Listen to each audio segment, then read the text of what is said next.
Hey everybody, it is October 24th.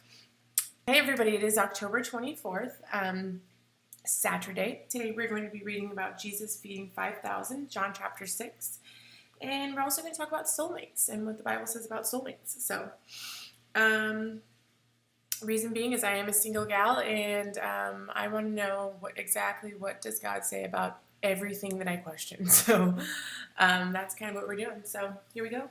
John chapter 6, Jesus feeds the 5,000. Sometime after this, Jesus crossed to the far shore of the Sea of Galilee, and the great crowd of people followed him because they saw the signs he had performed by healing the sick. Then Jesus went up on the mountainside and sat down with his disciples. The Jewish Passover was near. Passover festival was near. When Jesus looked up and saw a great crowd coming toward him, he said to Philip, "Where shall we buy bread for these people?" He asked this alone to test him, for he already had in mind what he was going to do. Philip answered him, It would take more than half a year's wages to buy enough bread for each one to have a bite. Another of his disciples, Andrew, Simon Peter's brother, spoke up. "Here is a boy with 5 small barley loaves and 2 small fish, but how far will they go among so many?" Jesus said, "Have the people sit down." There was plenty of grass at the place, and they sat down. About 5,000 men were there. Jesus then took the loaves, gave thanks, and distributed to those who were seated as much as they wanted. He did with the same with the fish. When they all had enough to eat, he said to his disciples, "Gather the pieces that are left over. Let nothing be wasted." So they gathered them and filled the 12 baskets with the pieces of 5 barley loaves left over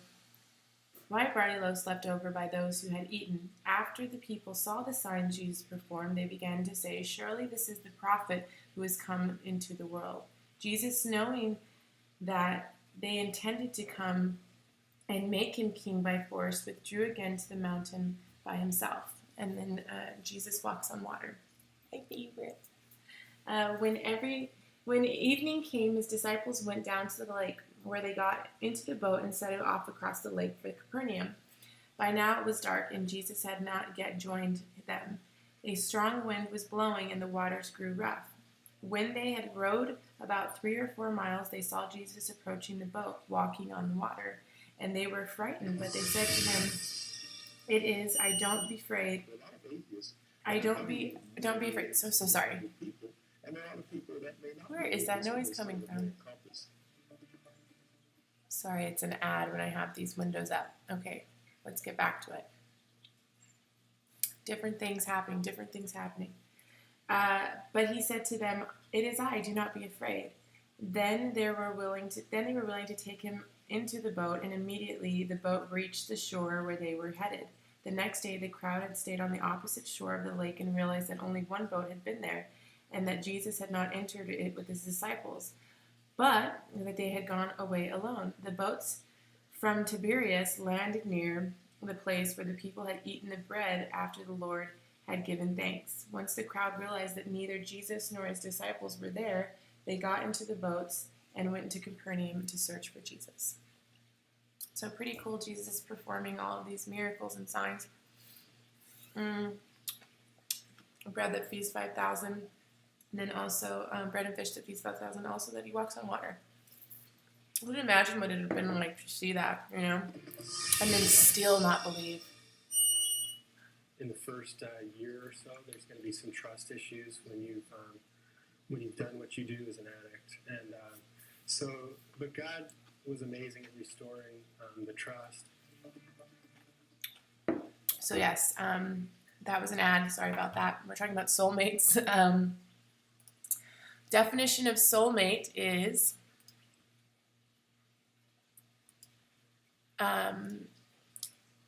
definition of soulmate: a person ideally suited to another as a close friend or a romantic partner. So it doesn't necessarily have to mean the love sense. What does the Bible say about soulmates? Well, let us read. Maybe it's being a little bit difficult here.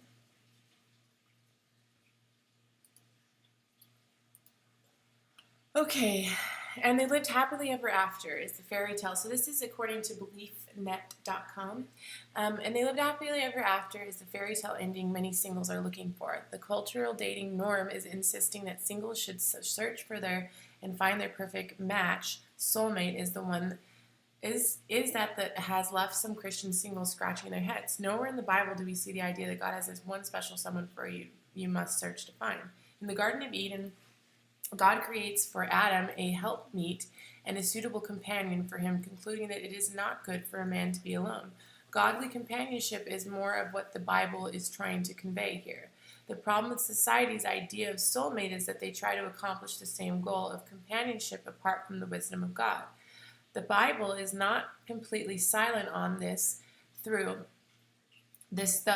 Let's look at some of the scriptures and describe 3 ideas of soulmates from the Bible's perspective. Samuel 18:1. First Samuel 18:1 says, "And it came to pass when he had made an end of speaking unto Saul, and the soul of Jonathan was knit with the soul of David, and Jonathan loved him as his own soul."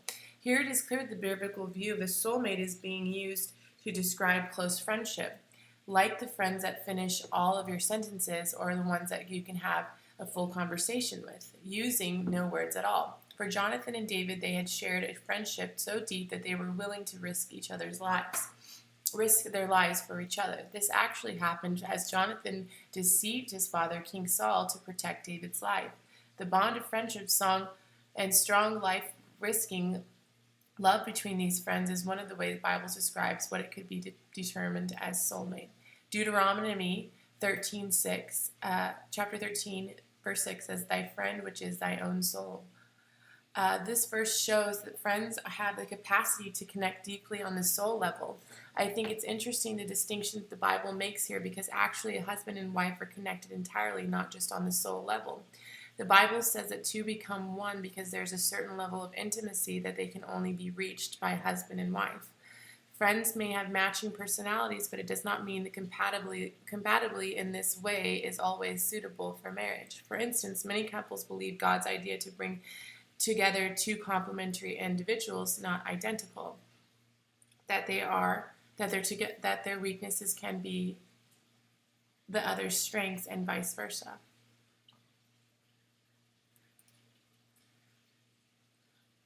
The Song of Solomon, chapter 3, verse 4 says, "I have found the one who loves my soul." And finally, from the most romantic Bible book, this verse is shared. The statement above suggests that there are some people we are attracted to or soul loves more than others, but attraction is not substitute for God's wisdom. I mean, let's face it, this is about the love story of the young King Solomon and the Shulamite, and we all know how many wives he ended up having at the end of his life. So attraction at soul level is not an indicator of lasting or true love. The Bible does mention soulmates, but is not the same idea that the world has created in terms of finding the one. Instead of looking for the soulmate, inquire of God's wisdom to find the one he has for you. Rather than looking for the perfect match, be a perfect match. Remember that true love is sacrificial love, not self-serving love, agape love. It is patient and kind. It refuses to be envious, boastful, or proud. It honors others. It is not irritable. It lets bygones be bygones. It always protects, trusts, and hopes for the best and endures through every circumstance. So don't get caught up in the hype. Submit your love life to God. Find someone who loves the Lord and these qualities, and you will have found your soulmate. So that's pretty cool. That's a really great article about soulmates, because I feel the same way. I mean, my best friends, I feel like, they know me, more, and they do finish my sentences, and it's pretty great. So, yeah, I think that there's like that expectations, that kind of come with having this one and only soulmate, but I think your soulmate is your friend. I think your person you marry is like your best friend who you happen to want to wink towards, Anywho, I hope that helped you out. That helped me out. Thank you so much for listening. So tomorrow we're going to finish John chapter 6. Have a great day, as I am having a great day too. Thanks, guys.